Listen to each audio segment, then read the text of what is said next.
పాడవలసిందిగా కోరుతున్నాం.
మననాథుడైన యేసుక్రీస్తు కృప మీ అందరితో ఉండునుగాక.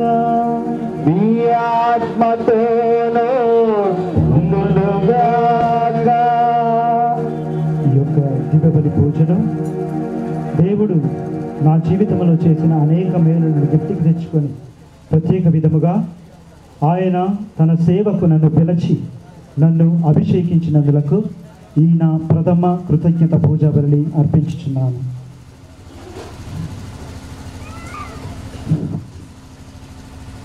ఇక్కడ ఉన్నటువంటి పూజ్య గురువులకు మరి ముఖ్యంగా నూతన గురువులకు ప్రియమైన సహోదరి సహోదరులారా, మీకందరికి కూడా నా హృదయపూర్వక శుభాకాంక్షలు. నేను చేసినట్లు మీరును చేయవలెనని మీకు ఒక ఆదర్శమునిచ్చితిని. ప్రియ సహోదరి సహోదరులారా, మనకు ఉండేది ఒకే ఒక యాజకుడు, క్రీస్తు భగవానుడు. ఆయనను ప్రథమ యాజకుడు అని పిలుస్తారు. మనకుండేది ఒకే ఒక యాజకత్వము, అదే క్రీస్తు యాజకత్వము. క్రీస్తే ప్రథమ గురించబడిన ప్రతి ఒక్క గురువులు క్రీస్తు యొక్క యాజకత్వములో లేక గురుత్వములో భాగస్థులు. అందుకనే ప్రియ సహోదరి సహోదరులారా, క్రీస్తు కడరాత్రి భోజన సమయాన శిష్యుల యొక్క కాళ్ళు కడుగుచు ఈ మాటలు పలుకుచున్నాడు. నేను చేసినట్లు మీరును చేయవలెనని మీకు ఒక ఆదర్శమునిచ్చితిని. నేను చేసినట్లు మీరును చేయవలని మీకు ఒక ఆదర్శమునిచ్చితిని. ఈ మాటల ద్వారా క్రీస్తు మొట్టమొదటిసారిగా తాను ఎన్నుకున్నటువంటి 12 మంది శిష్యులను తన యొక్క గురుత్వములో భాగస్వాములు క్రీస్తు యొక్క గురుత్వ జీవితములో అంటే గురుత్వములో భాగస్థులు అవుతున్నారు. వాస్తవం చెప్పాలంటే ఇక్కడున్న నూతన గురువులందరూ కూడా గురువులు అయిపోలేదు. ఇప్పుడే వారి యొక్క గురుత్వ జీవితాన్ని ప్రారంభిస్తున్నారు క్రీస్తు యొక్క మాటలను బట్టి. క్రీస్తు ఎలాగైతే దేవుని యొక్క వాక్కుకు విధేయుడై జీవించాడో, సేవాభావం కలిగి జీవించాడో, అలానే ప్రతి ఒక్క గురువు కూడా క్రీస్తు యొక్క మాటకు విధించాలి, దేవుని యొక్క సంకల్పానుసారము జీవించాలి, సేవాభావము కలిగి ఉండాలి.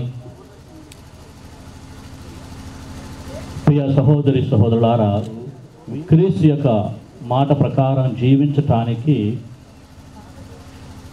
క్రీస్తు చేసినట్లు ప్రజలకు సేవ చేయటానికి మరి ముఖ్యముగా మన ఫాదర్ రాజేష్ గారు, గండమల రాజేష్ గారు ఈయన యొక్క మొదటి మెట్టు ఇలాంటి మొదట అడుగు వేస్తున్నాడు. అందుకే ఇది ప్రథమ దీవబలి పూజ, మొదటి దీవబలి పూజ. ఈరోజు మనమందరము కూడా ప్రియ సహోదరి సహోదరులారా, క్రీస్తు అభిషేకించబడినటువంటి బిడ్డలు క్రీస్తు యొక్క సేవలో వారు ఎంతగానో ఎదగాలని మనమందరము కూడా ప్రార్థన చేయాలి. అభిషేకము అంటే వారిపై దేవుని యొక్క ఆమోద ముద్ర ఉందన్నమాట. ప్రథమలు లెటర్ రాసినప్పుడు ముఖ్యమంత్రి కావచ్చు, పోపు కావచ్చు, బిషప్ గారు కావచ్చు, ఒక స్కూల్ ప్రిన్సిపల్ కావచ్చు, ఎవరికైనా అపాయింట్మెంట్ ఇచ్చినా ఏదైనా తెల్ల పేపర్ మీద లెటర్ రాసినప్పుడు సీల్ వేస్తారన్నమాట. ఏమంటాం తెలుగులో? ఆమోద ముద్ర. ఎప్పుడైతే వారి యొక్క సీలు ఆ పేపర్ మీద ఆ పేపర్కు, తెల్ల పేపర్, 10 రూపాయల పేపర్ కావచ్చు, లేకుంటే 5 రూపాయల పేపర్ కావచ్చు, రూపాయి పేపర్ కావచ్చు, దానికి విలువ ఉంటుంది. కొన్నిసార్లు కోట్ల విలువ ఉంటుంది. క్రీస్తు యొక్క ఆమోద ముద్ర వీరిపై ఉన్నది ప్రియ సహోదరి సహోదరులారా. అనగా గురువు విలువ కలిగిన వాడు. అది మనము గమనించి క్రీస్తుచే ఆమోద ముద్ర వేయబడ్డారు కాబట్టి వారు క్రీస్తుకు చెందినవారు. మరి ఈరోజు ఈ నూతన గురువులు చేయబోతున్న బలి పూజలు మనమందరం కూడా పాల్గొని ఉన్నాము. ప్రథమ దేవ బలి పూజలు మనమందరం క్రీస్తు యొక్క విలువలను కలిగి వారు జీవించాలని చివరి వరకు కూడా క్రీస్తును అనుసరిస్తూ క్రీస్తు యొక్క బాటలో, క్రీస్తు యొక్క రీతిగా ప్రజలకు వారు సేవలు చేయాలని ఈరోజు మనమందరం కూడా ప్రార్థన చేద్దాం. మరి వీరు మంచిగా సేవలు చేయాలంటే కుటుంబ సభ్యులుగా, బంధుమిత్రులుగా, శ్రేయోభిలాషులుగా మన యొక్క ప్రార్థన వారికి ఎంతో అవసరం. కాబట్టి ఈరోజు ఇక దీవబలి పూజ ప్రత్యేకంగా ప్రార్థన చేస్తూ వీరి గురుత్వములో 100 30 60 ఫలించాలని ప్రార్థన చేద్దాం. సహోదరి సహోదరులారా, ఈ పూజను నెరవేర్చి యోగ్యులమగుటకు మన పాపములను ఒప్పుకుందాము.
ప్రభువా దయచూపుము, క్రీస్తువా దయచూపుము. క్రీస్తువా ఓ దేవా, సకల వరముల ప్రదాత, నా ఉనికిని నేను కలిగి ఉన్న సమస్తమును మీ నుండే పొందితేమి. మీ అపూర్వ ప్రేమ చిహ్నములైన దానములను నేను గుర్తించున్నట్లును నా పూర్ణ హృదయముతోను నేను పొందిన సకల మేలులకు కృతజ్ఞతలు చెల్లించుచున్నాను. జీవితాంతము మీ ప్రియ బిడ్డగా జీవించున్నట్లు దీవించండి. పూర్ణ శక్తితోను మేము ప్రేమించగలుగునట్లును నాకు ఉపదేశించండి. మీతో కలిసి పవిత్రాత్మతో సహా యుగ యుగములు జీవించుచు పాలించు మా ప్రభు అయిన మీ కుమారుడైన యేసుక్రీస్తు ద్వారా ఈ మనవి చేయుచున్నాము. పొందిన బాధల ద్వారా విధేయుడై ఉండుట వలన ఆయన అభ్యసించుట. మొదటి పఠనము పునీత పౌలు గారు హెబ్రీలకు రాయబడిన లేఖ 5వ అధ్యాయము 1వ వచనం నుండి 10వ వచనం వరకు. ప్రతి యాజకుడును ప్రజల నుండి ఎన్నుకొనబడి వారి పక్షమున దేవుని సేవయందు పాపములకై కానుకలను పనులను అర్పించుట కొరకు నియమింపబడెను. తానే పెక్కు విధములుగా బలహీనుడు కనుక అజ్ఞానం వలన దోషమును నచ్చు వారితో అతడు సౌమ్యముగా ఉండగలుగును. తానే బలహీనుడు కనుక ప్రజల పాపముల కొరకే కాక తన పాపములకు కూడా బలులను అర్పింపవలెను. ప్రధాన యాజక పదవి గౌరవమును ఎవరి అంతటా వారు పొందలేరు. అహారోను వలె దేవుని పిలుపు ఏ వ్యక్తి అయినను ప్రధాన యాజకుడుగా చేయబడును. అదే విధముగా ప్రధాన యాజకమును క్రీస్తు తనంతట తానే తనపై నిడుకొనలేదు. అంతేకాక దేవుడు ఆయనతో ఇట్లనెను, నీవు నా కుమారుడవు, నేను నేడు నీకు తండ్రినైతిని. మరి యొక్క దేవుడు ఇట్లు చెప్పెను, మెల్కిసెదెకు యాజక క్రమమున నీవు సర్వదా యాజకుడవై ఉందువు. తన ఇహలోక జీవితమున మృత్యువు నుండి తనను రక్షింపగల శక్తి కలిగిన దేవుని గూర్చి యేసు ఏడుపులతోనూ కన్నీటితోనూ పెద్దగా ఎలుగెత్తి ప్రార్థించెను. ఆయన భక్తి విధేయతలు కలవాడగుట చేతనే దేవుడు ఆయన ప్రార్థనను ఆలకించెను. తాను దేవుని పుత్రుడై ఉండి కూడా తాను పొందిన బాధల ద్వారా విధేయుడై ఉండుట ఆయన అభ్యసించెను. ఆయన ఇప్పుడు పరిపూర్ణుడై విధేయులకు వారి శాశ్వత రక్షణకు మూలమాయను. మెల్కిసెదెకు యాజక క్రమమున ప్రధాన యాజకునిగా దేవుడు ఆయనను ప్రకటించెను. ఇది ప్రభువు రూపమైన కానుక వాదరద సారథికి కృతజ్ఞత దీపిత కృతజ్ఞత హృదయది.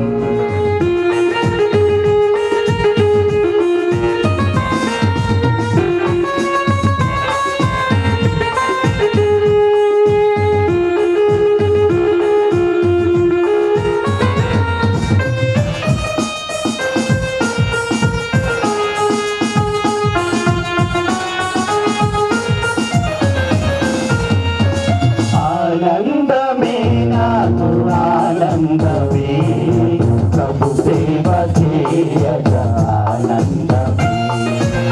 ఆనందమే నాకు ఆనందమే, ప్రభు సేవ చేయగ ఆనందమే, ప్రభు సేవ చేయగ ఆనందమే. ఆనందమే నాకు ఆనందమే, ప్రభు సేవ చేయగ ఆనందమే.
నన్ను నిలిచావు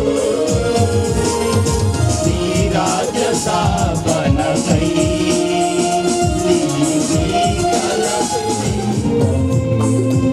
ఆనందమే నాకు ఆనందమే ప్రభు సేవ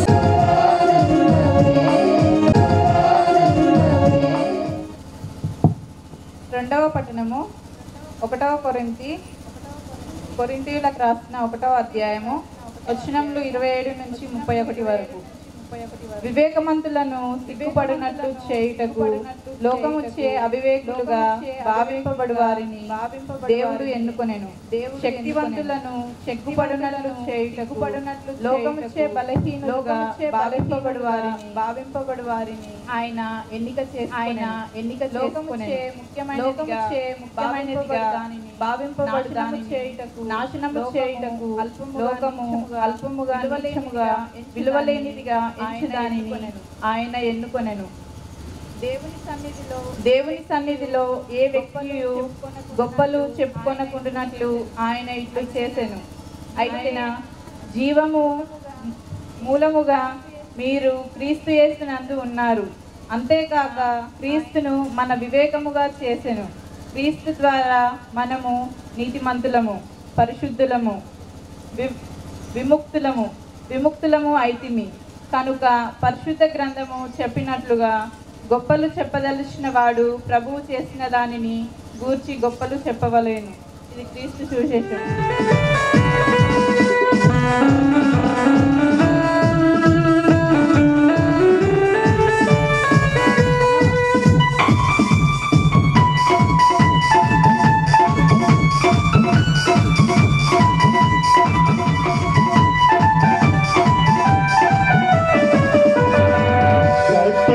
గట్టిపోలాంటి నా జీవితములను పువ్వులాంటి నా జీవితములను హరియును ప్రభువు నీ వాక్యము ఆత్మబలముతో మమ్ము నీ ఆశ మీద నిలిచెను. మీతో ఉందునుగాక మీ ఆత్మతోనూ ఉందునుగాక. పునీత లూకా గారు రాసిన సువార్తలోని భాగము. ఏలిన వారా మీకు మహిమా కలుగునుగాక.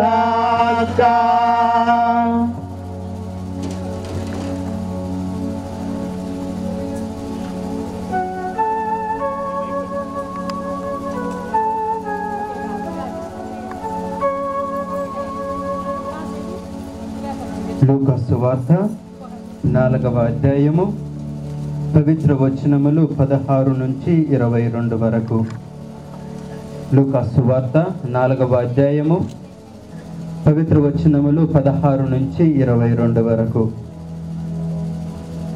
తరువాత యేసు తాను పెరిగి పెద్దవాడైన నజరేతునకు వచ్చి అలవాటు చొప్పున విశ్రాంతి దినమున ప్రార్థనా మందిరమునకు వెళ్ళెను. అచ్చట ఆయన చదువుటకు నిలుచుండగా యెషయా ప్రవక్త గ్రంథమును ఆయనకు అందించిరి. ఆ గ్రంథమును తెరవుగా ఆయనకు ఈ క్రింది వచనములు కనబడెను. ప్రభు ఆత్మ నాపై ఉన్నది, పేదలకు సువార్తను బోధించుటకై ఆయన నన్ను అభిషేకించెను.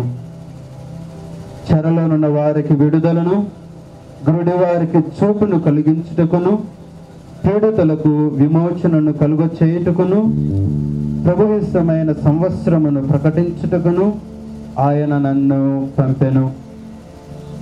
దీనిని చదివి యేసు గ్రంథమును మూసి పరిచారులకు ఇచ్చి కూర్చుండెను. ప్రార్థనా మందిరంలోని వారందరూ ఆయన వంక చూచుచుండగా ఆయన వారితో, నేడు మీ ఎదుట ఈ లేఖనము నెరవేరినది అని పలికెను. అది వినిన ప్రజలందరూ దయాపూరితములకు ఆయన మాటలకు ఆశ్చర్యపడి, ఇతడు యోసేపు కుమారుడు కాడా అని చెప్పుకొనసాగిరి. ఇది క్రీస్తుని సువిశేషము. క్రీస్తు వారి స్తుతి కలుగునుగాక.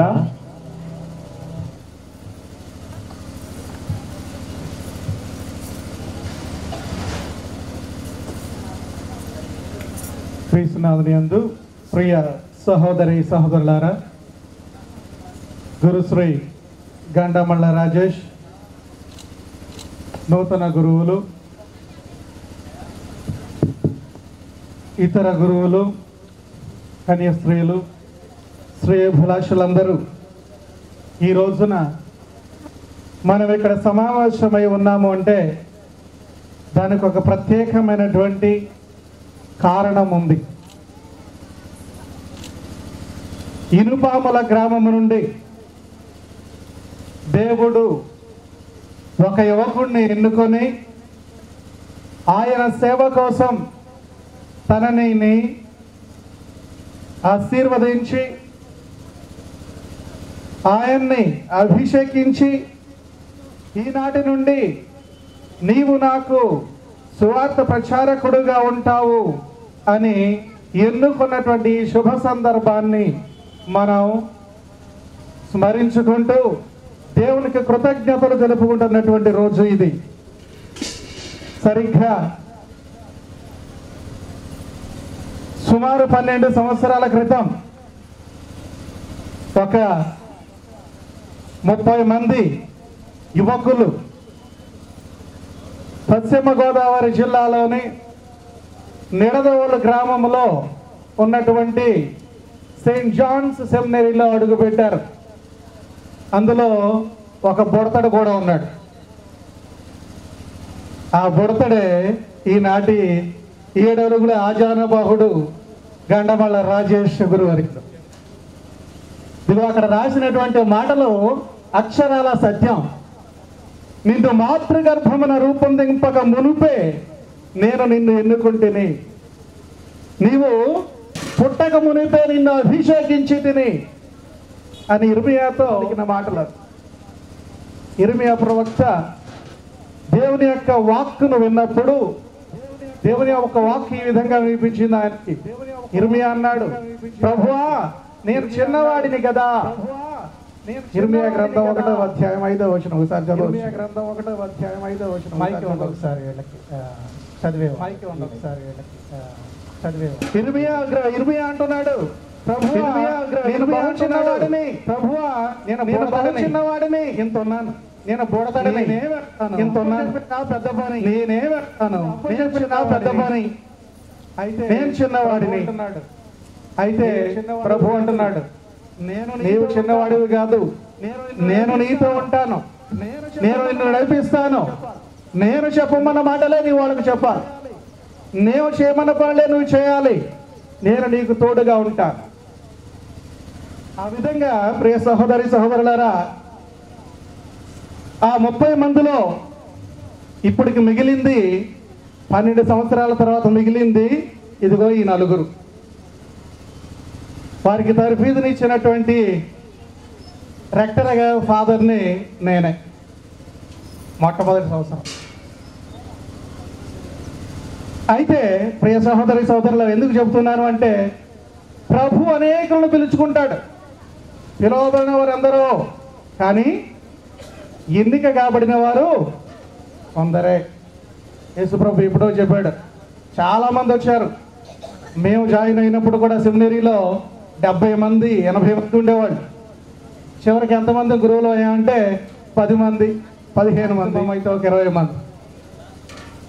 ప్రతి సంవత్సరము కూడా మరి వేళ భాషలో చూసినట్లయితే ఒక 30 మంది నుండి 4 వచ్చారు. దేవుని యొక్క సెలక్షన్ అలా ఉంటుంది. మనం ఏదో బాగా చదువుకున్న వాళ్ళమనో లేకపోతే ఆస్తిపరులమనో శక్తివంతులమనో దేవుడు ఎన్నుకోడు. అదే విషయాన్ని ఈ రోజున మనం 2వ పట్టణంలో చదువుకున్నాం. కొరింథీయులకు రాసిన లేఖ, 1వ కొరింథీయులకు రాసిన లేఖ చదవండి ఒకసారి. 2వ అధ్యాయం 7వ వచనం.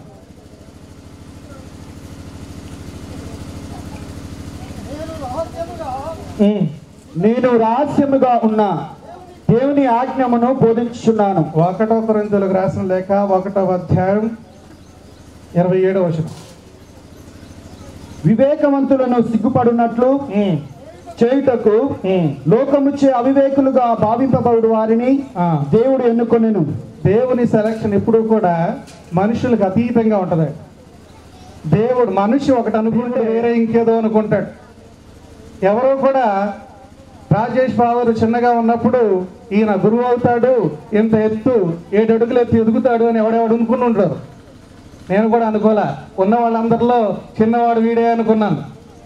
చివరకు చూస్తే ఆర్డినేషన్ టైం వచ్చేటప్పటికి అందరిలో ఎత్తెదిగినవాడు అయిపోయాడు. దేవుని ప్రణాళిక ఎలా ఉంటుందో మనకు తెలియదు. ప్రియ సోదరుడు సోదరులారా, మనం ఏదో గొప్పవాళ్ళమనో తెలివిగల వాళ్ళమనో కాదంట. వివేకవంతులను సిగ్గుపడినట్టు చేయటం, శక్తివంతులను సిగ్గుపడినట్టు చేయటకు దేవుడు అవివేకమని లోకం అనుకునేదాన్ని ఎన్నుకుంటాడు. లోకం ఏమనుకుంది, ఇటు చిన్నాడు కదా, ఏం తెలియదు కదా, అమాయకుడు కదా. నిజంగానే అమాయకంగా ఉండేవాడు మనిషి, చాలా అమాయకుడు. మరి ఇప్పుడు ఎలా ఉన్నాడో నాకు తెలియదు. వాళ్ళ క్లాస్మేట్స్ని అడిగితే చెప్తారు. చాలా అమాయకుడిగా ఉండేవాడు, ఏమీ తెలియనివాడు. మరి ఎలా ఉంటాడో అనుకున్నా. మరి ఇప్పుడు చూసినట్లయితే దేవుడు తనని ఆశీర్వదించి అభిషేకించాడు. అది దేవుని యొక్క ప్రణాళిక. మనమేదో తెలివిగల వాళ్ళమని కాదు. తెలివిగల వాళ్ళమట. ఒక ఆయన అన్న, నేను పోయిన సంవత్సరం అమెరికాలో ఉన్నప్పుడు ఏదో మాట వరుస కన్నా, మీరు చాలా తెలివిగలవారండి అన్న. ఏం మాట్లాడుతున్నారు ఫాదర్? నిజంగా నాకు తెలివి ఉంటే నేను నాసాలో కూర్చోవాలన్నాడు. ఎక్కడ? నాసా శాస్త్రవేత్తల మధ్యలో, అంటే అంతరిక్ష పరీక్షలు చేసేటట్టు దగ్గర. నిజంగా నేను తెలివిగలవాడిని అయితే నేను నాసాలో ఉండేవాడిని, నన్ను ఎక్కడ ఎందుకు ఉంటాను అన్నాడు. తెలివిగలవాడు అని దేవుడు ఎన్నుకోలా. ఎవరినైనా ఆయన ఎన్నుకున్న తర్వాత వారిని ఏ విధంగా మలుచుకోవాలో ఆయనకి తెలుసు. అందుకే ఒక నానుడు ఉంది, దేవుడు ఎప్పుడు కూడా అయోగ్యులను ఎన్నుకొని యోగ్యులుగా చేస్తాడు. యోగ్యులను ఎన్నుకోడు చదువుకున్నవాడు అనో లేకపోతే సమాజంలో శక్తివంతవంతుడనో దేవుడు ఎప్పుడు కూడా ఎన్నుకోడు. గమనించండి, ఎక్కడైనా దావీదు మహారాజును తీసుకోండి. దావీదు మహారాజు ఎన్నుకొనబడినప్పుడు, అభిషేకింపబడినప్పుడు అసలు తండ్రి లెక్కలో కూడా లేడు దావీదు మహారాజు. తెలుసా మీకు ఆ సంగతి? సమూయేలు ప్రవక్త దేవుని చేత ఒక ఇలాంటి మారుమూల గ్రామానికి పంపబడ్డాడు, బెత్లెహేమ్ అనేటువంటి పట్టణానికి. దావీదు మహారాజు వంశం అక్కడ ఉంటుంది. వాళ్ళ తండ్రి అయినటువంటి ఈషాయి దగ్గరికి వెళ్ళాడు. వెళ్ళి, నీ కుమారుల్లో ఒకడిని దేవుడు ఎన్నుకుంటున్నాడు కాబట్టి నీ కుమారులు ఎంతమంది ఉన్నారో ప్రవేశపెట్టు, వారిని అభిషేకించాలి. అభిషేకించడం అంటే ఏంటి? నెత్తి మీద నూనె పోసి, ఇదిగో ఈ కార్యం కోసం దేవుడు నిన్ను ఎన్నుకున్నాడు అని దేవుని పేరట ఆ నూనెను నెత్తి మీద పోయడమే. అప్పట్లో ఆయన కొమ్ములో నూనెను పోసుకుని వెళ్ళాడు. ఒక ఎద్దు కొమ్ములో నూనెను పోసుకుని వెళ్ళాడు. అప్పట్లో మరి సీసాలు, ప్లాస్టిక్ డబ్బాలు ఏం లేవు. మనం ఇప్పుడు ప్యాకెట్లో తీసుకెళ్ళండి, ప్యాకెట్లు ఏం లేవు. అప్పుడు మైనవ రాలా, ప్యాకెట్లు ఏం లేవు. అప్పుడు ఎద్దు కొమ్మలో నూనెను పోసుకొని బయలుదేరి పోసుకొని బెత్లెహేము నగరానికి బయలుదేరి వెళ్ళాడు. అక్కడ నగరానికి వెళ్ళాడు. మొదటి కుమారుని చూశాడు. చాలా బలవంతుడు, అందగాడు ఉన్నాడు, ఆజానబాహుడు, చాలా బాగున్నాడు. దేవుడు ఇతరునే ఎన్నుకొని ఉంటాడు అనుకున్నాడు. ప్రభు అన్నాడు, నేను ఇతను ఎన్నుకోలే, ఇతను కాదు నా సెలక్షన్. నీవు బాహ్యమైనటువంటి అందాన్ని చూసి మోసపోతూ ఉన్నావు. మీరు బయట చూస్తారు, నేను లోపల హృదయాన్ని చూస్తాను. మీ యొక్క ఆలోచనలు, నా యొక్క ఆలోచనలు భూమికి ఆకాశానికి ఉన్నంత ఎత్తు ఉంటాయి. కాబట్టి నేను ఎన్నుకున్నది ఇతరుని కాదు, వేరొకరిని పిలిపించు అన్నాడు. వేరొకరిని పిలిపించాడు. ఆయన కూడా బలిష్టంగా, అందంగా, ఆజానుబాహుడిగా కనిపించాడు ప్రవక్తకి. సరే ఆయన కాకపోతే ఈయనేమో అనుకున్నాడు ప్రవక్త. లేదు లేదు ఆయన కూడా కాదన్నాడు. అలా 6 అయిపోయారు. తర్వాత ప్రవక్త అంటున్నాడు, ఇంకెవరు లేనా నీ కుమారులు అని యెషయాను అడిగినప్పుడు ఆయన అంటాడు, ఇదిగో ఇంకొకడు ఉన్నాడు, చిన్నవాడు, బుడతడు, గొర్రెలు కాస్తూ ఉన్నాడు. వాడు ఎక్కడో దూరంగా ఉన్నాడు. లేదు లేదు వాడు వచ్చేదాకా కూడా మనం భోజనాలు ఏమి చేయం. తను వచ్చిన తర్వాతే మనమందరం కలిసి దేవునికి పూజలు అర్పిద్దాం, పిలిపించండి అంటాడు. పిలిపించి చూస్తే అతను ఎలాంటి వాడు ఒకసారి చదవండి, తెలుస్తుంది మీకు. మన యొక్క సమూయేలు 16వ అధ్యాయం, 1 సమూయేలు 16వ అధ్యాయం 12వ వచనం ఒకసారి చదవండి. 1 సమూయేలు 16వ అధ్యాయం 12వ వచనం. ఈసాయి చిన్న కుమారుడు పిలువనంపెను. చదవండి. అతని ఒడలు బంగారం వలె, అతని ఒళ్ళు బంగారం వలె నుండెను, కళ్ళు మిలమిల మెరుగుచుండెను, ఆకృతి సుందరముగా నుండెను, అత్యంత సుందరముగా నుండెను. కానీ చిన్నవాడు. అప్పుడు యావే అన్నాడు, నేను కోరుకున్నవాడు వీడే, అభిషేకించు, ఇతనిని ఆయన నెత్తి మీద నూనె కొమ్మరించే అన్నాడు. అంతే. వెంటనే ప్రవక్త ఈ చిన్నవాడి మీద నూనెని కొమ్మరించి ప్రార్థన చేసి వెళ్ళిపోయాడు. సౌలు రాజు తర్వాత నీవే మహారాజు అని చెప్పి దేవుని లేచి వెళ్ళిపోయాడు. అది దేవుని యొక్క ఆలోచన. మన ఆలోచనలకు దేవుని యొక్క ఆలోచనలకు చాలా తేడా ఉంటాయి. ఆ దేవుడు సెలక్షన్లో చూస్తే ఇంకొకసారి మోషే ప్రవక్త విషయంలో కూడా, మోషే ప్రవక్తకు మండే పొదలో కనపడతాడు దేవుడు.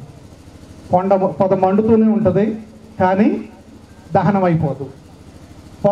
పొద అలాగే ఉంటుంది కానీ మంటలు వస్తాయి, పొద కాలిపోదు. ఏంటో అర్థం కాక మోషే ప్రవక్త దాని దగ్గరికి వెళ్ళబోతూ ఉంటాడు. ఇదిగో నీవు ఉన్నటువంటి స్థలం అతి పవిత్రమైనటువంటి స్థలం, నువ్వు దగ్గరికి రాకు అని ఆయన చేయవలసిన కార్యాలన్నీ చెబుతాడు దేవుడు. నేను ఇప్పుడు ఒక కార్యం కోసం నేను ఎన్నుకుంటూ ఉన్నా, నువ్వు నాకు పని చేసి పెట్టాలి. ఐగుప్తు దేశంలో ఉన్నటువంటి నీ యొక్క సహోదరులందరినీ కూడా విడిపించుకు రావడానికి నేను నిన్ను ఎన్నుకుంటూ ఉన్నాను అని ఆయనకి చేయవలసిన పనంతా చెప్పిన తర్వాత ఆయన అంటాడు, చదవండి నిర్గమకాండం 4వ అధ్యాయం 10వ వచనం ఒకసారి చదవండి. నిర్గమకాండం. అంతటా మోషే యావేతో ప్రభు నీవు ఈ దాసునితో మాట్లాడుటకు ముందు గాని తర్వాత గాని ఏనాడును నేను నా జీవితంలో మాట నేర్పరిని కాను, నేను వాగ్దాక్షిని గాను, అనర్ఘనంగా నేను మాట్లాడలేను. ఏ మాటలు మాట్లాడవలసి వచ్చినా నేను తడుపుకొని మాట్లాడాలి. నేను మాట్లాడే మనిషిని కాదు, మాట నేర్పరిని కాదు, నేను ఇంకొకరిని తీసుకోండి అన్నాడు. దేవుడేమంటున్నాడు, చదివే. పండ నాలుక వలన తడుము కొనుచు మాట్లాడువాడు నాలుగుందా, నాకు తడుపుకొని మాట్లాడాలి. దానికి యావే మానవులకు నోరిచ్చిన, అసలు మానవునికి నోరిచ్చింది ఎవరయ్యా? తర్వాత అతనిని మూగవానిగా చేసేదేవాడు, చెవిటివానిగా గాని చూపు గలవానిగా గాని, గుడ్డివాడిగా గాని, చూపు గలవాడిగా గాని, చెవిటివాడిగా గాని, వినపడేటట్టు చేసేవాడిగా గాని ఎవడయ్యా? నేనే కదా, నేను నీతో ఉంటాను, వెళ్ళు అన్నాడు. మనకున్నటువంటి లోపాలు ప్రియ సహోదరులారా దేవునికి ఆటంకాలు కాదు. దేవుని యొక్క వాక్కును ప్రచారం. మన ఇటీవల మధ్యన మీరు చూసినట్లయితే ఒక కాళ్ళు చేతులు లేనటువంటి ఒక అమెరికన్ బొంబాయిలో కూడా దేవుని యొక్క వాక్యాన్ని బోధించడానికి వచ్చాడు. మీరు చూసే ఉంటారు. ఆయనకి ఇక్కడ నుండి నడుము కింద నుండి కాళ్ళు కానీ ఇక్కడికి వరకు చేతులు కానీ ఏమీ లేవు, జస్ట్ మొండే ఉంటుంది అంతే, ఏమీ లేవు. ఆయన తన పనులు తను చేసుకుంటూనే ఉంటాడు. ఆయన తన పనులను చేసుకుంటూనే ఉంటాడు. వాక్యాన్ని బోధిస్తున్నాడు. ఎంత శక్తివంతుడు దేవుడు! దేవుడు వాక్యాన్ని బోధిస్తున్నాడు. ఎంత శక్తివంతుడు దేవుడు! ఆలోచన. దేవుడు అంటున్నాడు నీకు మాటలు ఇచ్చే దేవుడు, మాటలు రాకుండా అంటున్నాడు నీకు మాటలు ఇచ్చే దేవుడు, మాటలు రాకుండా చేసే దేవుడు. నీకు చెవులు ఇచ్చిన దేవుడు, వెనుకడిని ఇచ్చే దేవుడు నేనే కదా. నేను నీతోనే ఉన్నప్పుడు ఇంకా నీకు ఎదురెవరయ్యా? మన పక్షమున ఉంటే దేవుడే మన పక్షమున ఉంటే మనకు విరోధి ఎవడు అంటున్నాడు పునీత పౌలు గారు. దేవుడు మన పక్షాన ఉన్నాడు కాబట్టి ఇలాంటి మన సహోదరుల్ని మన నుండే ఎన్నుకొని రక్షణ కారకాలుగా ఆయన వాడుకుంటూ ఉన్నాడు. మనల్ని రక్షణ వైపు నడిపించేవారిగా ఆయన వాడుకుంటూ ఉన్నాడు.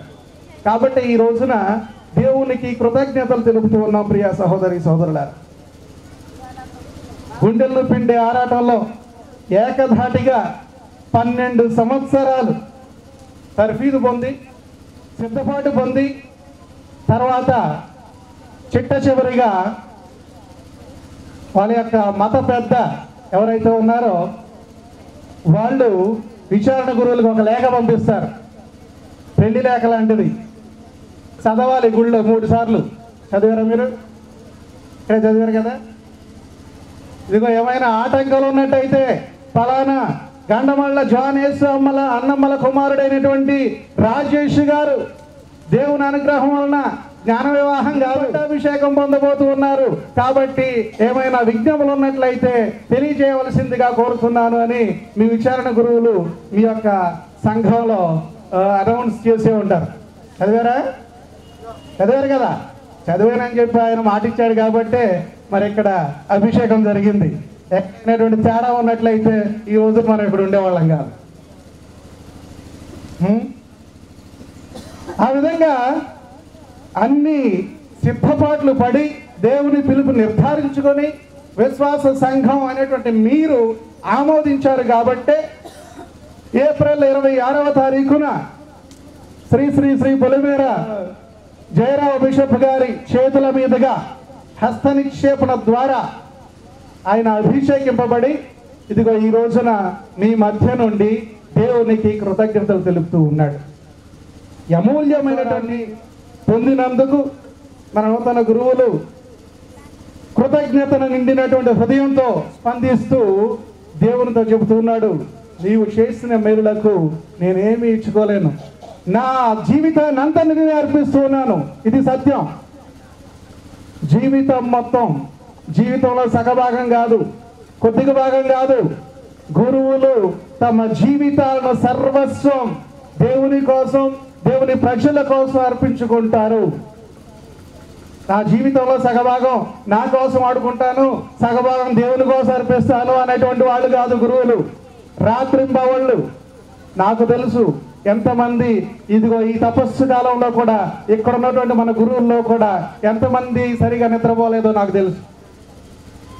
రాత్రి కూటాలకు వెళ్ళి 12 గంటలకి, 1 గంటకి, 2ంటికి వచ్చి తర్వాత కూడా మళ్ళా పొద్దున్నే 4:30కు లేచి విశ్వాసులందరినీ కూడా ఏకపరిచి దివ్య బలి పూజను సమర్పించి వాళ్ళని ఆధ్యాత్మికమైనటువంటి రంగంలో నడిపించడానికి ఎంతగా తెలుసు. తన యొక్క జీవితాన్నంతటినీ కూడా దేవుని కోసం, దేవుని ప్రజల కోసం అర్పిస్తున్నందుకు సంతోషంగా ఉందని హృదయ నిండినటువంటి ఆ యొక్క కృతజ్ఞతతో ఈ రోజున ఈ నూతన గురువులు మన మధ్యన ఉన్నారు. మనం కూడా ఎందుకు ఇంత సంతోషిస్తున్నాం? వాళ్ళకంటే ఒక కారణం ఉంది. మనం ఎందుకు సంతోషిస్తున్నాం? ఎందుకు అంటే ఆయన పైనుండి ఊడిపడలేదు కాబట్టి. చదవండి ఒకసారి ఈరోజు చదివినటువంటి మొదటి పట్టణం హెబ్రీయులకు రాసిన లేఖ 5వ అధ్యాయం 1వ వచనం నుండి. ప్రధాన యాజకుడు ప్రజల నుండి ఎన్నుకొనబడి ప్రతి ప్రధాన యాజకుడు ప్రజల నుండి ఎన్నుకొనబడి వారి పక్షమున దేవుని సేవయందు పాపముల పరిహారమున కానుకలను బలులను అర్పించుట కొరకు నియమింపబడను. చూడండి, ప్రతి ప్రధాన యాజకుడు కావాలంటే దేవుడు ఆకాశం నుండి దేవదూతలను పంపి మన రక్షణ కారకులుగా చేయలేడా? మనందరినీ కూడా నడిపించలేడా? పాత నిబంధన కాలంలో ఆయన చేసినట్టుగా సముద్రాన్ని విభజించి కనపడినటువంటి శక్తుల చేత ఆయనను యుద్ధం చేయించలేడా? చేయించవచ్చు. ఇప్పుడు కూడా మనం గమనిస్తే మనం చూసే ప్రతి పని, ప్రతి వస్తువు, ప్రతి సృష్టి దేవుడి యొక్క గొప్పతనాన్నే చాటుద్ది. చదువుకున్న వాళ్ళని అడగండి, ద గ్రేటెస్ట్ మిషన్ ఏంటి అంటే మానవ శరీరమే అని చెబుతారు. ఎంత చదువుకున్న ఆయన అడిగి చూడండి. నిజంగా చాలా చాలా చాలా కనిపెట్టారు. ఆ కనిపెట్టిన వాటిలన్నిటిలో కూడా అతి ఉత్తమమైనటువంటి మిషన్ ఏదైనా ఉంది అంటే అది మానవ శరీరమే. అది దేవుని సృష్టి, మనిషి సృష్టి కాదు. మానవ శరీరమే. అలాంటివి దేవుడు చాలా చేశాడు. నిజంగా నిజం చెప్పాలంటే ఈ భూమి నుండి వరి పండటం ఏంటి, ఆ పండినటువంటి పంటను మనం తినటం ఏంటి, అది అద్భుతం కాదా? పంటను మనం తినడం, గాలిని పీల్చుకొని మనుషులు బతకడం అద్భుతం కాదా? అవి మన గాలిని పీల్చుకొని మనుషులు బతకడం అద్భుతం కదండి. మనం గమనించు. నిజంగా ఆకాశమే కదండి అద్భుతాలు కాదు. దేవుడు నిజంగా ఆకాశం నుండి దూతలను పంపినా కూడా అది మామూలే కదండి అనేది వచ్చేస్తాం. మన నుండే కొంతమందిని ఎన్నుకొని, కాబట్టి దేవుడు మన నుండే కొంతమందిని ఎన్నుకొని, మన మధ్య నుండే, మన సంఘం మధ్య నుండే కొంతమందిని ఎన్నుకొని ఆయన సేవకు వాడుకుంటూ ఉన్నాడు. యేసు ప్రభువు స్థాపించినటువంటి ఆ రక్షణ కార్యాన్ని కొనసాగిస్తూనే ఉన్నాడు. అలా కొనసాగించడానికి ఇదిగో ఈ యొక్క ఇనుపాముల గ్రామము నుండి, మీ విశ్వాస సంఘం నుండి ఒక బిడ్డను దేవుడు ఎన్నుకున్నాడు. ఈరోజు ఇనుపాముల నుండి రెండవ ఫాదర్గా నాకు ఈరోజు తెలిసింది. మొట్టమొదటి ఫాదర్ గారు ఖమ్మంలో పనిచేస్తున్నారని విన్నాను. మీకు అందరికీ కూడా అభినందనలు. ఎందుకంటే దేవుడు మిమ్మల్ని మరిచిపోలేదు.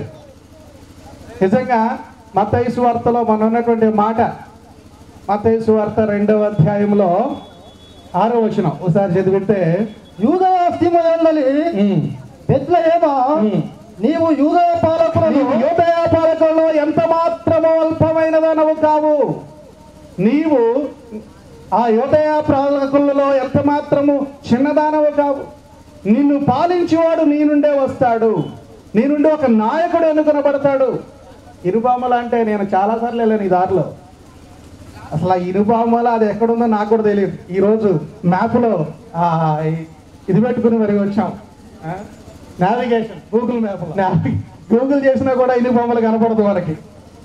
అంత చిన్న గ్రామం అయినప్పటికీ కూడా దేవుడు మిమ్మల్ని మర్చిపోకుండా ఆశీర్వదిస్తూ మొట్టమొదటిగా ఒక గురువుని, ఇదిగో రెండవ గురువుగా మా సభ నుండి, మీ యొక్క గ్రామం నుండి ఇదిగో రాజేష్ ఫాదర్ని అభిషేకించడం మీకు అందరికీ సంతోషకరం. అందుకని మనం ఇక్కడ ఉన్నాం ఈరోజు. ఆయనతో పాటు అందరం కలిసి దేవునికి కృతజ్ఞతలు తెలుపుతూ ఉన్నాం. అది ఎంతో ఆశీర్వాదకరం. దేవుడు మనల్ని ఈ విధంగా ఆశీర్వదిస్తున్నాడు. కాబట్టి గురువులు, ప్రియ సహోదరి సహోదరులారా, మీరు గుర్తుంచుకోవాల్సిన విషయం, మన నుండి ఎన్నికైన వారే, మన వాళ్ళే, కానీ మన కోసం మాత్రమే పనిచేసేవాళ్ళు కాదు. గండమల్ల రాజేష్ అనేటువంటి ఈ యొక్క గురువు ఈరోజు ఎక్కింపబడిన తర్వాత తల్లిదండ్రులకు కూడా ఆయన గురువే.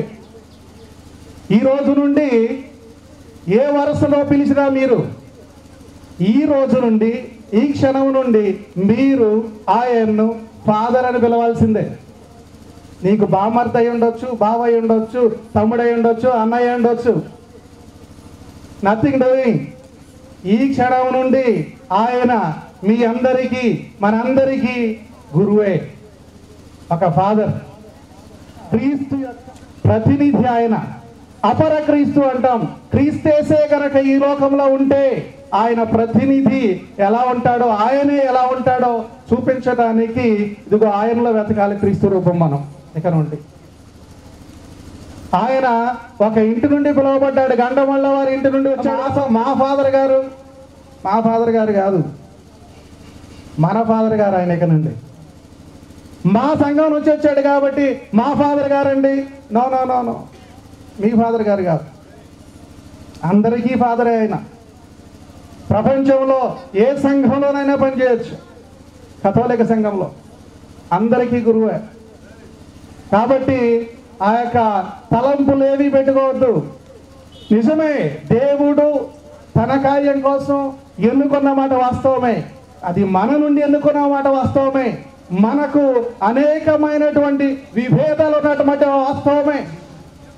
మరి దురదృష్టవశాత్తు భారతదేశంలో అనేకమైనటువంటి తెగలు, కాస్టులు అనేటువంటి విభజనలు అన్నీ ఉన్నాయి. క్రైస్తవులకి అవేమి పనికిరావు. నువ్వు ఏ జాతికి చెందినా, ఏ కుటుంబానికి చెందినా, ఏ లొకాలిటీకి చెందినా, నువ్వు ఈ ఆంధ్ర రాష్ట్రం నుంచి వచ్చినా, తెలంగాణ నుంచి వచ్చినా, కేరళ నుంచి వచ్చినా, ఇటలీ నుంచి వచ్చినా కూడా గురువు గురువే. నువ్వు ఏ భాష మాట్లాడినా, మనకి ఇంతకు ముందు మాట్లాడినటువంటి వాళ్ళు నిజంగా తెలుగు వాళ్ళ? మనకు విశ్వాసం తీసుకొచ్చిన వాళ్ళు తెలుగు వాళ్ళమ్మా? కాదు కదా. ఎక్కడో దూరపు దేశాల నుండి వచ్చారు. మన భాష రాదు, మన యొక్క సంస్కృతి తెలియదు, కానీ వారి జీవితాలను వెచ్చించి మనకి విశ్వాసాన్ని నేర్పించారు. అదే పదంలో ఇప్పుడు మన యొక్క గురువులను ప్రపంచ దేశాలకు పంపుతున్నాం. హెరాల్డ్స్ ఆఫ్ గుడ్ న్యూస్ సంస్థ ద్వారా ఇప్పటికీ ప్రమాణమి 500 మంది గురువులు, ప్రమాణమి 120 డయాసిసుల్లో పీఠాల్లో పనిచేస్తూ ఉన్నారు ప్రపంచం అంతటా. అది దేవుని యొక్క కార్యక్రమం.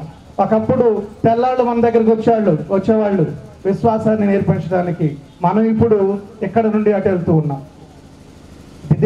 దేవుని ఆశీర్వాదం దేవుడు ఉండాలి మనం ఇప్పుడు కూడా. మరి ఈ కథోలిక సంప్రదాయం ప్రకారం దేవుని యొక్క ప్రతినిధులైనటువంటి మన ఫాదర్ల కోసం ప్రత్యేక విధంగా ప్రార్థించాలి. వాళ్ళు మనుషులే, మన నుండి ఎన్నుకొనబడిన వాళ్ళే. మనకున్నటువంటి సకలమైనటువంటి బలహీనతలు కూడా వాళ్ళకు ఉంటాయి. ఆ యొక్క బలహీనతలు కూడా వాళ్ళకు ఉంటాయి. విమర్శించడం చాలా తేలిక, ఇది విమర్శించడం చాలా తేలిక. ఈ ఫాదర్ ఇలాంటి వాడు, ఆ ఫాదర్ అలాంటి వాడు, ఈ ఫాదర్ ఇలాంటి వాడు, ఈ ఫాదర్ ఇలాంటి వాడు. అదే మీ ఇంట్లో నుంచి వస్తే నువ్వు అలాంటి ఫాదర్ గురించి, మీ ఇంట్లో ఉన్నటువంటి ఫాదర్ల గురించి తప్పుగా మాట్లాడాలంటే నీకు నోరు మిగులుద్దా? ఫాదర్ల గురించి మరి ఎందుకు మిగతా ఫాదర్ల గురించి తప్పు కదా? వాళ్ళ కోసం ప్రార్థన చేయండి. నిజమే, వాళ్ళు కూడా మనుషులే, మన నుండి ఎన్నుకొనబడిన వాళ్ళే. కాబట్టి ప్రపంచంలో ప్రతి గురువు, ప్రతి క్రీస్తు ప్రతిబింబానికి మా కోసం మనం ప్రార్థన చేయాలి. ఆ యొక్క గురువులందరూ కూడా మన అందరినీ రక్షించాలని, రక్షణ మార్గంలో మనల్ని నడిపించాలని ప్రార్థన చేయాలి. వారు తొట్టిల్లుబాటు లేకుండా వాళ్ళని రక్షించుకొని మనందరినీ కూడా పరలోకానికి తీసుకెళ్లేటువంటి ఒక ఆయుధాలుగా, మనుషులుగా వాళ్ళని వాడుకోమని ప్రభుని ప్రార్థన చేద్దాం ఈరోజు. పిత, పుత్ర, పవిత్రాత్మ నామమున ఆమేన్. అతను ఎలాంటి వాడు ఒకసారి చదవండి, తెలుస్తుంది మీకు. మన యొక్క సమూయేలు 16వ అధ్యాయం, మొదటి సమూయేలు 16వ అధ్యాయం 12వ వచనం ఒకసారి చదవండి. మొదటి సమూయేలు 16వ అధ్యాయం 12వ వచనం. ఈసాయి చిన్న కుమారుడును పిలువనంపెను వలె అతని ఒళ్ళు బంగారము వలె నుండెను, బంగారము వలె నుండెను, కళ్ళు మిలమిల మెరుగుచుండెను, కళ్ళు మెలమెలా మెరుగుచుండెను, ఆకృతి సుందరముగా నుండెను, అత్యంత సుందరముగా నుండెను, కానీ చిన్నవాడు. అప్పుడు యావే అన్నాడు, నేను కోరుకున్నవాడు వీడే, అభిషేకించు, ఇతనిని అభిషేకింపుము అనను. ఆయన ఎత్తి మీద నూనె గుమ్మరించాయి అన్నాడు. అంతే, వెంటనే ప్రవక్త ఈ చిన్నవాడి మీద నూనెని కుమ్మరించి ప్రార్థన చేసి వెళ్ళిపోయాడు. సౌలు రాజు తర్వాత నీవే మహారాజు అని చెప్పి దేవుని లేచి వెళ్ళిపోయాడు. అది దేవుని యొక్క ఆలోచన. మన ఆలోచనలకు దేవుని యొక్క ఆలోచనలకు చాలా తేడా ఉంటాయి. ఆ దేవుడు సెలక్షన్లో చూస్తే ఇంకొకసారి మోషే ప్రవక్త విషయంలో కూడా, మోషే ప్రవక్తకు మండే పొదలో కనపడతాడు. పొద మండుతూనే ఉంటుంది, కానీ దహనం అయిపోదు. పొద అలాగే ఉంటుంది, కానీ మంటలు వస్తాయి, మంటల్లో ఉన్నా కూడా పొద కాలిపోదు. ఏంటో అర్థం కాక మోషే ప్రవక్త దాని దగ్గరికి వెళ్ళబోతూ ఉంటాడు. ఇదిగో నువ్వు ఉన్నటువంటి స్థలం అతి పవిత్రమైనటువంటి స్థలం, నువ్వు దగ్గరికి రాకు అని ఆయన చేయవలసిన కార్యాలని చెబుతాడు దేవుడు. నేను ఇప్పుడు ఒక కార్యం కోసం నేను ఎన్నుకుంటూ ఉన్నా, నువ్వు నాకు ఒక పని చేసి పెట్టాలి. దేశంలో ఉన్నటువంటి నీ యొక్క సహోదరి సహోదరులందరినీ కూడా విడిపించుకురావడానికి నేను నిన్ను ఎన్నుకుంటూ ఉన్నాను అని ఆయనకి చేయవలసిన పని అంతా చెప్పిన తర్వాత ఆయన అంటాడు, చదవండి నిర్గమకాండం 4వ అధ్యాయం 10వ వచనం ఒకసారి చదవండి. నిర్గమకాండం. అంతటా మోషే యావేతో ప్రభు నీవు ఆ, మాటలాడుటకు ముందు గాని తర్వాత గాని ఏనాడును నేను నా జీవితంలో మాట నేర్పరిని కాను, నేను వాక్చాతుర్యం ఉన్నటువంటి మనిషిని గాను, అనర్ఘనంగా నేను మాట్లాడలేను. ఏ మాటలు మాట్లాడవలసి వచ్చినా నేను తడుపుకొని మాట్లాడాలి. నేను మాట్లాడే మనిషిని కాదు, మాట నేర్పరిని కాదు. నేను ఇంకొకరిని తీసుకోండి అన్నాడు. దేవుడేమంటున్నాడు? చదువు. పండ నాలుక వలన తడువు కొనుచు మాట్లాడుకోవడం నాలుగు ఉందా? నాకు తడుపుకొని మాట్లాడాలి. దానికి యావే మానవునకు నోరిచ్చినది ఎవరు? అసలు మానవునికి నోరిచ్చింది ఎవరయ్యా? తర్వాత అతనిని మూగవానిగా గాని, అతను మూగవానిగా చేసేదేవుడు, చెవిటివానిగా గాని, చూపు గలవానిగా గాని, గుడ్డివాడిగా గాని, చూపు గలవాడిగా గాని, చెవిటివాడిగా గాని, వినపాడు గాని ఎవడయ్యా? నేనే కదా, నేను నీతో ఉంటాను, వెళ్ళు అన్నాడు. మనకున్నటువంటి లోపాలు ప్రియ సహోదరి సహోదరులారా దేవునికి ఆటంకాలు కాదు. దేవుని యొక్క వాక్కును ప్రచారం. మన ఇటీవల మధ్యన మీరు చూసినట్లయితే ఒక కాళ్ళు చేతులు లేనటువంటి ఒక అమెరికన్ బొంబాయిలో కూడా దేవుని యొక్క వాక్యాన్ని బోధించడానికి వచ్చాడు. మీరు చూసే ఉంటారు. ఆయనకి ఇక్కడ నుండి నడుము కింద నుండి కాళ్ళు కానీ ఇక్కడికి వరకు చేతులు కానీ ఏమీ లేవు, జస్ట్ మొండే ఉంటుంది అంతే. ఆయన తన పనులు తను చేసుకుంటూనే ఉంటాడు, చేసుకుంటూనే దేవుని వాక్యాన్ని బోధిస్తూ ఉన్నాడు. ఎంత శక్తివంతుడు దేవుడు, ఆలోచించండి. దేవుడు అంటున్నాడు, నీకు మాటలు ఇచ్చేదేవుడు, మాటలు రాకుండా చేసేదేవుడు, వెనుకడిని ఇచ్చేదేవుడు నేనే కదా. నేను నీతోనే ఉన్నప్పుడు ఇంకా నీకు ఎదురెవరయ్యా? దేవుడే మన పక్షమున ఉంటే మనకు విరోధి ఎవడు అంటున్నాడు పునీత్ పౌలు గారు. దేవుడు మన పక్షాన ఉన్నాడు కాబట్టి ఇలాంటి మన సహోదరుల్ని మన నుండే ఎన్నుకొని మన సహోదరుల్ని మనకు రక్షణ కారకాలుగా ఆయన వాడుకుంటూ మనం రక్షణ వైపు నడిపించేవాడిగా ఆయన వాడుకుంటూ మనం రక్షణ వైపు నడిపించేవాడిగా ఆయన వాడుకుంటూ కృతజ్ఞతలు. కాబట్టి ఈ రోజున దేవునికి కృతజ్ఞతలు తెలుపుకుంటున్నాం ప్రియ సహోదరి సహోదరులారా. గుండెలు పిండే ఆరాటంలో ఏకధాటిగా 12 సంవత్సరాలు తర్ఫీదు పొంది, తర్వాత సిద్ధపాటు పొంది, తర్వాత చిట్ట చివరిగా వాళ్ళ యొక్క మత పెద్ద ఎవరైతే ఉన్నారో వాళ్ళు విచారణ గురువులకు ఒక లేఖ పంపిస్తారు. 2 లేఖలు